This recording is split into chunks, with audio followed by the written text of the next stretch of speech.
What's good, people? Welcome back to MKO Boxing, aka MKO Pugilism, where we talk all things boxing.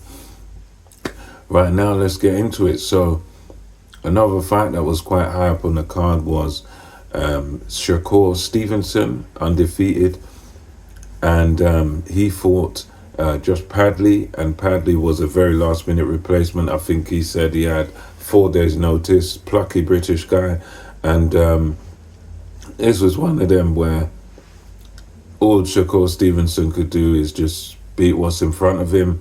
Meant to be fighting Floyd Schofield, but Floyd Schofield came down with some sort of illness, as did Daniel Dubois. So, unfortunately for Shakur Stevenson, it's dealing with the replacement. And to Padley's credit, he did give it a go.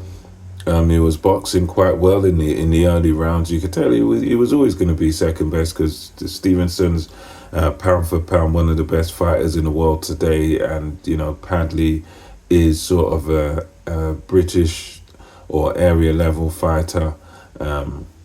Again, he's quite early in his career. He was undefeated going into this, but there's a big difference in levels there, where Stevenson is already freeweight world champion. So I was expecting a Stevenson stoppage going into this. So and that's exactly what happened.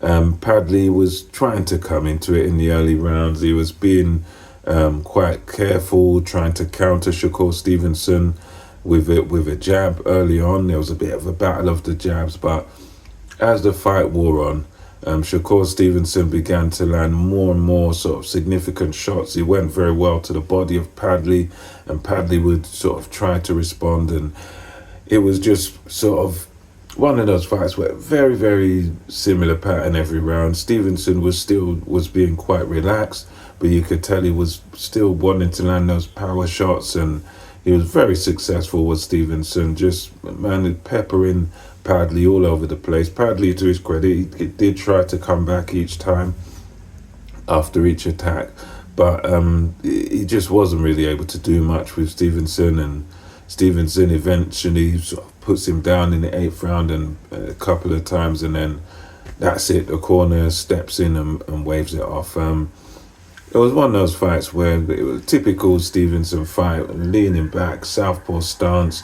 It was a little bit aggressive in this fight, but not overly aggressive, trying to get rid of Padley. But you could tell that there were times where he would land big shots on Padley. Padley would just sort of grit his teeth and not go nowhere. And Stevenson was even looking at the camera to say, why is this guy still here? Why is this guy still standing? So, yeah, Stevenson just showed a significant golfing class, pound for pound level performance. But yeah, it still took him a while. It still took him quite a while to get rid of Padley. Padley can take credit and take encouragement from the fact that, look, he went 8 rounds with a guy that really, with his skill level, could blow you out within 4 or blow you out within 3 or 2 because of the skill level. But, Shakur got a good few rounds in there, and just showed that he's on a completely different level. But at the end of the day, Padley, he's got no reason to feel like a loser,